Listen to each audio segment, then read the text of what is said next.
the question is this a model that other teams can adopt?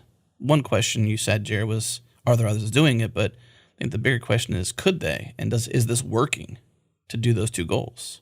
Yeah, is that a question for me? Yeah, is it working? Is it working? Yeah. Oh, yeah. And is it reproducible by somebody else? I'll be very honest, I have no idea if it's reproducible. Not that because what we are doing is hard. It's just that I don't want to give anybody the impression that it's reproducible and be responsible for it, right? It's like, it may be reproducible. I don't know. I did it just once and I don't know of anybody. Step 1, make a programming language. Step 2, make it extremely popular. Step 3, profit. No, step 3 is question marks, and then step 4 is profit. Right. Or profit just the amount necessary so you can continue investing on just it. Enough to stay alive. Yeah, exactly. Yeah. Do you feel like this is working for you, like personally in your Totally. life? Totally.